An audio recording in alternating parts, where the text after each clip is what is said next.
Oke teman-teman, balik lagi sama BTS Beyond the Scene. Jadi gue lagi sama siapa nih?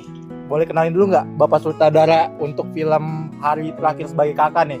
Oke, sebelumnya kenalin, nama gue Hanif Iksan, gue dari kelas 4E. Di sini gue berperan sebagai sutradara di proyek Hari Terakhir Sebagai Kakak atau HTSK.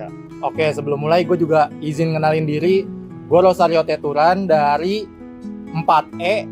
Gue itu sebagai head di bagian content creator, di lini produser lah ya.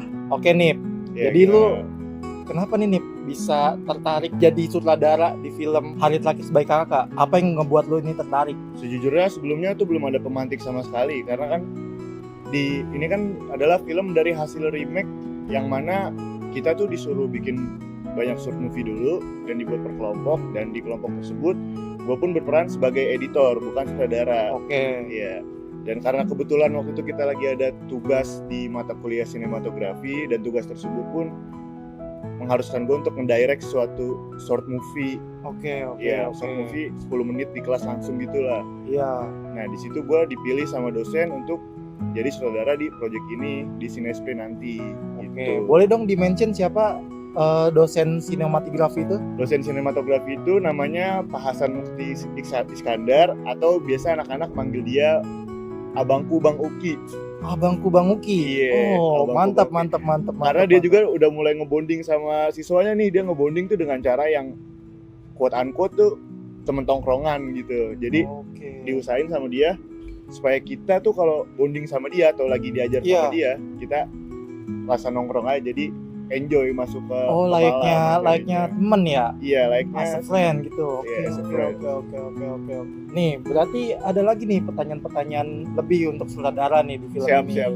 Gak apa-apa kan? Gak apa-apa bang. Gak apa-apa ya. Silakan. Ayo. Jadi nih, apa ide atau pesan utama yang ingin lu sampaikan nih melalui film ini? Untuk ide pesan utamanya itu adalah gimana kalian tuh untuk bisa bertanggung jawab nih setelah ngelakuin suatu hal. Jadi di setiap hal itu pasti ada konsekuensinya ya kan. Oke. Dan untuk ini ya kita kan ngebawa genrenya itu psychological drama ya. Psychological drama, keluarga, terus misteri juga. Jadi gue harap nih untuk kalian-kalian yang maaf kalau misal ada MBA, Married by Accident, itu cobalah untuk bisa berkompromi dengan bertanggung jawab, jangan ditinggal gitu aja gitu. Jadi bisa menjaga mental anaknya itu supaya quote-unquote tuh nggak gila gitu. Dari seluruh proses praproduksi, bagian mana yang paling menantang bagi lu sebagai sutradara? Untuk proses praproduksi sendiri, teknisnya itu bagian dari block shot. Jadi kita di situ ada adegan yang dimana kita harus mengharuskan semuanya tuh untuk ikut blockingan syuting sebelum syuting itu dimulai. Oke, apa aja tuh kalau boleh tahu? Kita harus memilih talentnya dulu, terus kita juga harus mempersiapkan banyaknya alat. Di lain itu kita juga harus nyari tempat nih yang sekiranya cocok sama yang kita pakai di hari H nanti saat syuting. Dan yang kedua itu ada di argumentasi sesama divisi. Karena kan sebagai sutradara ini sebelumnya kan ini benar-benar first time. First time banget nih jadi sutradara nih. Pertama kali gue ngedirect suatu project short movies. Benar.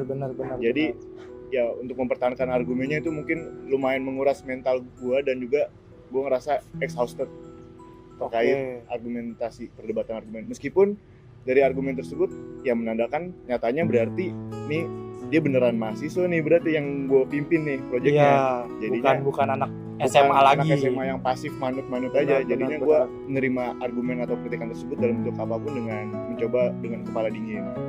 Ya, tapi itu cukup melelahkan di praproduksi. Nah, gue ada pertanyaan lagi nih. Apakah ada scene yang memiliki makna khusus atau paling berkesan menurut lu di film HTSK ini ya? Ada. Yang bahkan saat block shoot pun gue ngeliat itu udah kayak wah bagus banget. Serius? Serius. Dan sorry to say gue gak bisa bocorin karena teknisnya itu jujur lumayan rumit, dan ya kayaknya kalian nanti harus nonton sendiri deh. Pokoknya Juli tungguin film kita, oke? Berarti gitu aja? Iya, itu aja sih. Untuk yang paling berkesannya. Menurut lu nih ya, gimana kerjaan lu sama para pemain atau talent. Jadi lu sejauh ini sama talent tuh gimana? Udah aman?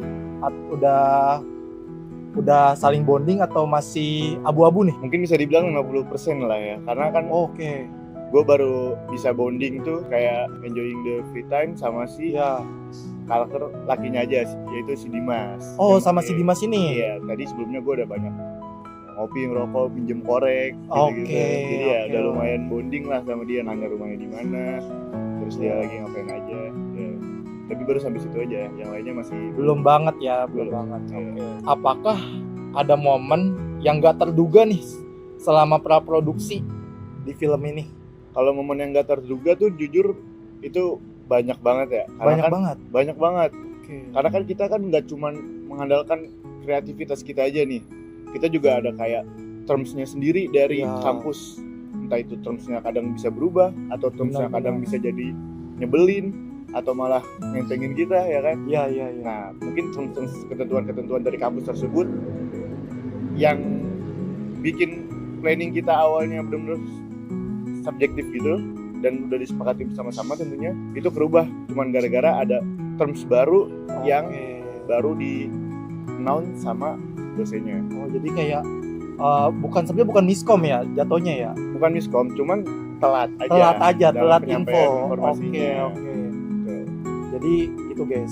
Jadi selama ini miskomnya jarang. Emang berita masuknya aja yang sering telat. Benar. Nah kita udah mau di penghujung acara nih. Oke, siap. Jadi paling gue sedikit nanya aja nih ya. Misal nih, apa yang lu harapin dari penonton tentang film ini? Dia kayak terkesan atau mungkin dia terbawa alurnya seolah-olah dia harus menghargai hari terakhir sebagai kakak itu tentang kakak kan, menghargai seorang kakak bukan? Iya, bisa dibilang gitu. Oke. Mungkin yang mau gue sampein ke penonton ya, dari visual sinematografinya sih, yang mungkin emang dari segi teknis pun kalau bisa dibilang sebagai ukuran mahasiswa ini sangat rumit ya. Nah itu mungkin yang bakal gue bikin ereksi ke mereka lah. Benar. Jadi visual sinematografinya. Visual sinematografinya ya. Iya, dan tentunya alur juga. Cuman kalau di peringkatin sinematografi sama alur, satu udah pasti sinematografinya. Oke. Selama praproduksi ini nih, kesibukan lu sekarang sampai saat ini, lu lagi ngapain aja nih? Jujur ini bikin shockwave juga ya di hidup gue ya. Jadi ya fokus gue mungkin sekarang untuk film ini aja. Jadi mulai ngebagi-bagi antara divisi sutradara, gue juga ngulik banyak film jadinya. Oh jadi buat referensi? Iya, untuk referensi juga. Gue jadi banyak nonton film. Kayak kita kan sebelumnya nonton film ya enjoy the movie aja kan. Iya. Cuman sekarang ini tekniknya gimana nih? Oh, dia ngambilnya gimana nih? Iya, kok bisa detailing gini gitu ya? Gitu. Jadi ini movingnya biar nggak jumping. Oh, ternyata dia main gini.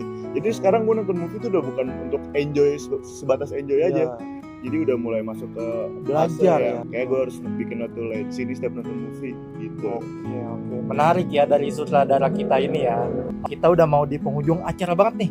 Gue punya pertanyaan satu terakhir. Jadi kenapa orang-orang harus nonton film Hari Terakhir Sebagai Kakak ini? Selain dari pesannya, mungkin di Hari Terakhir Sebagai Kakak kita juga bakal nyediain sinematografi yang sebelumnya saya bilang. Sama terakhir, ini kita coba pakai analogi aja ya. Oke, analogi. Misal kalian nonton sulap, and then sulap tersebut udah terbukti nih. Tapi kayak misalnya bak kartu, ternyata kartunya benar. Iya. Ternyata nggak cuma sampai situ, dari kartu benar tersebut itu tuh bisa muncul jadi kayak contoh lampu apartemennya berubah jadi bentuk kartu tersebut. Jadi ada layering dalam plot twist di film HTSK. Itu mungkin jadi salah satu PowerPoint yang harus ditunggu sih. Oh jadi itu kayak bintangnya itu. Bisa dibilang gitu. Jadi gitu ya guys ya. Ditunggu plot twist apa yang ada di film ini. Jadi mungkin nantikan di antara Juni atau Juli film kita. Oke Nip, jadi udah dari gua gitu aja. Thank you juga. Gua udah terima kasih banget lu sebagai saudara udah mau hadir untuk podcast gua. Oke, jadi segitu aja untuk podcast dari BTS. Sekian, terima kasih. BTS Beyond the Scene.